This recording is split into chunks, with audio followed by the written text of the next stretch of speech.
मिलाते हैं जो पहाड़ की असल में सेवा कर रहे हैं। पुरस्कार जितना बड़ी बातें करना बड़ी होती हैं, लेकिन ज़मीनी स्तर में काम करने वाले उत्तराखंड में इतने लोग हैं जिनकी कोई बात ही नहीं है। बहुत ज़्यादा लोग हैं, यानी कि गिनती नहीं हो सकती।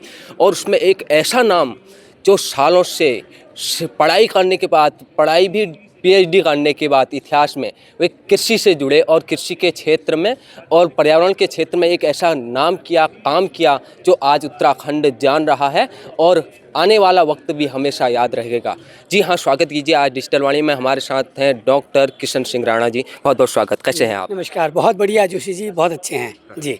बिल्कुल। आपने पीएचडी की इतिहास में नैनीताल से, इतना पढ़ा हुआ व्यक्ति खेती के क्षेत्र में कैसे जाना हुआ? मैंने कहा कि जैसे कि मैं गांव से हूँ, मेरे माँ बाप खेती किसानी करते थे और तो मैं बहुत ही प्रेरित था पहले मेरी अपनी अम्मा से। मेरी अम्मा मुझे बचपन में कहती थी, जब मैं कौसानी से स्कूल से घर वापस आता था, छोटे मोटे काम करने को कहती, पानी लाओ, खल कूटो, तो मुझे कहती थी मेरा नाती तो बहुत ही किसान है। और किसान हमारे उत्तराखंड में बहुत ही गरिमा का शब्द होता था, लेकिन बदलते वक्त में ये इसको भुलाया जा रहा है। और मैं उस काम को बड़ी ऊर्जा के साथ करता था और हमको लगता था कि मैं किसान हूँ। और हमारी अम्मा अपनी बहू से, अपनी बेटी से जब उस समय कहा करती थी, तो एक गौरव की अनुभूति और एक ऊर्जा का संचार होता था और हम उसको दुगने उत्साह के साथ करते थे। आज के वक्त में मेरा ये कहना है कि जो किसान है, किसान हमारे उत्तराखंड में उस महिला या पुरुष को कहते थे जो जल जंगल ज़मीन, खेती, पर्यावरण और अपने परिवार, सास ससुर को संभालने और आजीविका संवर्धन के काम को बड़ी निपुणता से, बखूबी से करता था। उसको हमारे उत्तराखंड में किसान कहते थे। लेकिन आज किसान का जो श्रम है, जो किसान महिला श्रम करती है, उसको मान्यता नहीं मिलती है। ये दुर्भाग्य की बात है। बिल्कुल। इनका दूसरा परिचय ये भी है कि यह प्रदीप राणा के पिताजी हैं, जो कि आजकल पूरी दुनिया में छाए हुए हैं, दुनिया घूमते हैं, तो उनको भी किसान बनाने की कृपा आपकी ही रही हो। बिल्कुल बिल्कुल, हम चाहते हैं कि हम अपने मिट्टी, अपने पानी, अपने पर्यावरण को और अपने संस्कारों को न भूलें।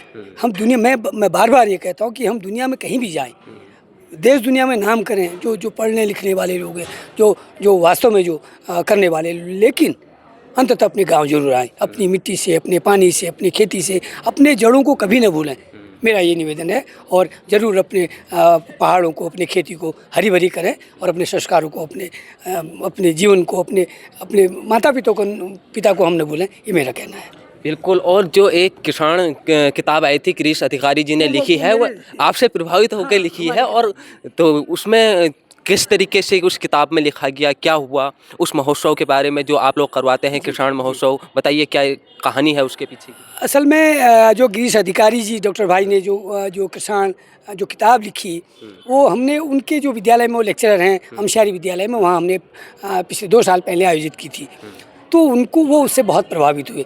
उन्होंने वही लिखा कि एक उत्तराखंड की एक महिला जो 18 घंटे काम करती है, किस तरह से वो काम करती है, किस तरह से वो खेती से घास बेच के घी बेच के तमाम चीज़ों को जुटा करके अपने बच्चों को पढ़ाती है। और बच्चे अंततः बड़े होते हैं और बहुत बड़े ऊंचे दर्जे में चले जाते हैं और फिर हमारे पहाड़ को और देश को छोड़ के बाहर चले जाते हैं। तो मेरा हमेशा दर्द यही रहता है कि आप कहीं जाइए, कुछ करिए, बहुत बड़े नाम और सम्मान को कमाइए, लेकिन अपनी माँ को, अपने इष्ट देवता को, अपने गांव को, पानी को, नौले धारों को, अपनी जड़ों को, अपनी मिट्टी को न भूलो। और उस जो किसान जिस माने, वो किसान जो मातृशक्ति है, जो हमारी उत्तराखंड की रीढ़ है, जिन्होंने हमको सब कुछ करके दिखाया है, और उसी जो उत्तराखंड की रीढ़, जो मातृशक्ति है, उसी की वजह से हमारे पहाड़ और हमारी खेती और हमारा जो गांव हरे भरे हैं। तो उनको नहीं भूलना है, उनके श्रम को नहीं भूलना है। मैं बार बार ये कहना चाहता हूँ। और उसी से प्रेरित होकर के जो हम महिलाओं को सम्मान देते हैं, उससे प्रेरित होकर के गिरीश अधिकारी जी ने किसान जो किताब लिखी, उसी से प्रेरित होकर लिखी। जी। जो आप मेला करवाते हैं, मेले की क्या रूपरेखा होती है, उसमें किस तरीके से आप महिलाओं को जोड़ते हैं, क्या क्या प्रतियोगिताएं वहाँ पर होती है? जी, जो मैं किसान महोत्सव के बारे में आपको बताऊं, तो ये पिछले 10 सालों से हम इसको लगातार अपने क्षेत्र में करते आ रहे हैं और पूरे ज़िला बागेश्वर में तो कर ही रहे हैं। हमने 2 साल पहले 2 जिलों का, जिला अल्मोड़ा और बागेश्वर में ये आयोजन किया था। असल में किसान, मैंने बार बार कहा कि किसान तो एक बहुत ही गरिमा का शब्द है हमारे उत्तराखंड में। श्रम का सम्मान ये कार्यक्रम है।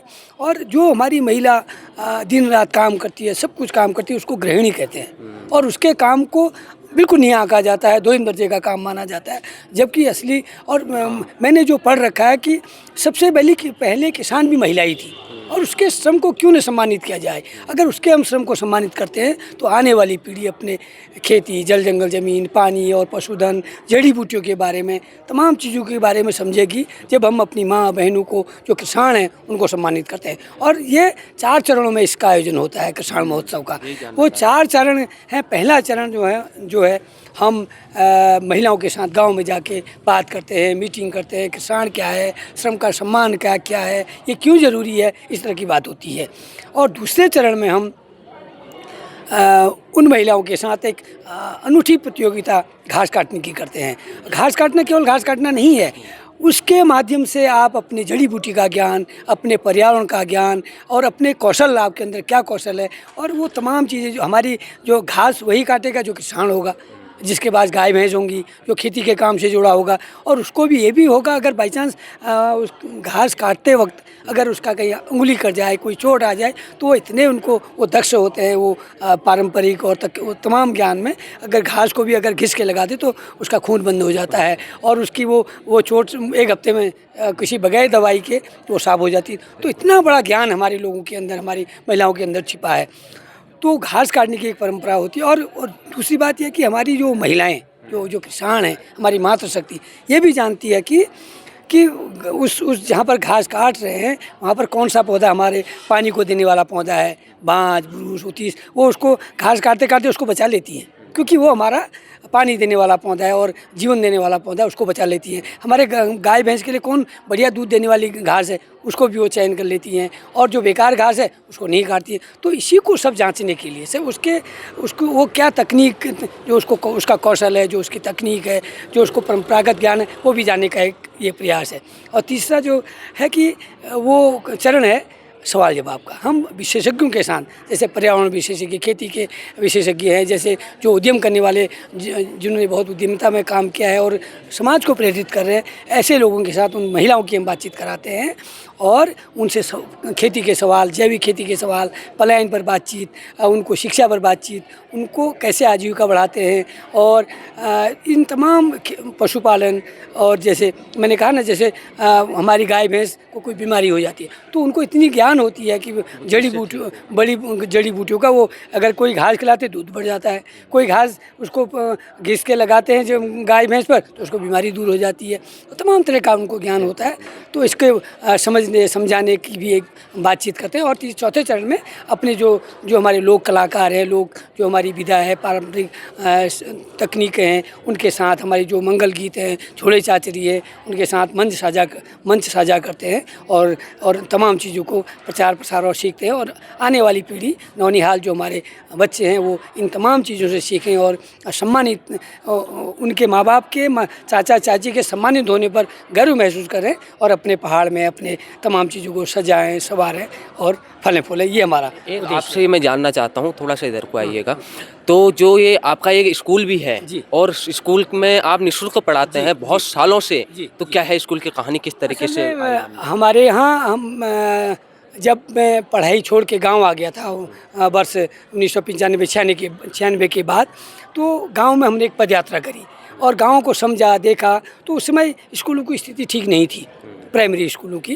तो लोगों ने कहा कि एक विद्यालय खोला जाए, और हमको भी लगा कि एक ऐसा विद्यालय खुले जहाँ पर गरीब बच्चे आ सकें और हम उनको अपने जो बुनियादी शिक्षा को बेहतर तरीके से हम उनको पढ़ा पाएँ, सिखा पाएँ। और दूसरी बात, वो बाधा न बने कि मेरे पास फीस है या नहीं है। अगर फीस नहीं है तो कोई बात नहीं है, तो हम उनको निःशुल्क पढ़ाते हैं, सिखाते हैं।